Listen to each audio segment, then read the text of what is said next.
ব্র্যাক শিক্ষা প্রকল্পের আওতাধীন কর্ম এলাকা গাজীপুর সদর উপজেলার মফিজউদ্দিন খান উচ্চ বিদ্যালয় জেন্ডার বেসড ভায়োলেন্স জিবিডি প্রতিরোধে কর্মপরিকল্পনায় অনুষ্ঠিত হয়। কর্মপরিকল্পনায় প্রধান অতিথি হিসেবে উপস্থিত ছিলেন গাজীপুর সদর উপজেলার মাধ্যমিক শিক্ষা অফিসার জনাব আজিজুর রহমান কিরণ। বিশেষ অতিথি হিসেবে উপস্থিত ছিলেন সদর উপজেলার বিভিন্ন মাধ্যমিক বিদ্যালয় হতে আগত প্রধান শিক্ষক ও সহকারী শিক্ষক এবং স্কুল পরিচালনা কমিটির ও যৌন হয়রানি প্রতিরোধ কমিটির সদস্যগণ। অত্র পরিকল্পনায় বিদ্যালয়ের শিক্ষার্থীদের অংশগ্রহণে ফোকাস গ্রুপ ডিসকাশন এফজিডি অনুষ্ঠিত হয়। অনেক ভালো লাগছে, কারণ এটাতে কইরা নারী আর পুরুষের মধ্যে যে বৈষম্য তৈরি হয়, সমাজ বা সকলেই যে বৈষম্য তৈরি করে, ওইটা আস্তে আস্তে দূর হয়ে যাবে।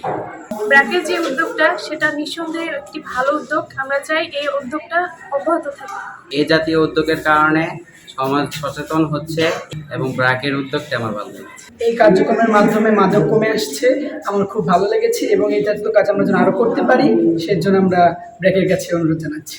উক্ত অনুষ্ঠানের সভাপতিত্ব করেন মফিজউদ্দিন খান উচ্চ বিদ্যালয়ের প্রধান শিক্ষক আসমা আক্তার। সবাই বক্তব্য রাখেন উপজেলা মাধ্যমিক শিক্ষা অফিসার, শিক্ষক মণ্ডলী এবং সাংবাদিক সহ ব্র্যাকের প্রধান কার্যালয় হতে আগত ট্রেনিং স্পেশালিস্ট জনাব নুরুল হক। গাজীপুর জেলার শিক্ষা প্রকল্পের টেকনিক্যাল ম্যানেজার মোহাম্মদ হাবিবুর রহমানের সঞ্চালনায় অনুষ্ঠানটি একটি আনন্দমুখর পরিবেশ তৈরি হয়। অনুষ্ঠানে আরো উপস্থিত ছিলেন technical manager GJD Hamida Ahsan, project officer Mohammad Arif Rabbani ও ভলান্টিয়ার নাজমুল ইসলাম সহ আরো অনেকেই উপস্থিত ছিলেন।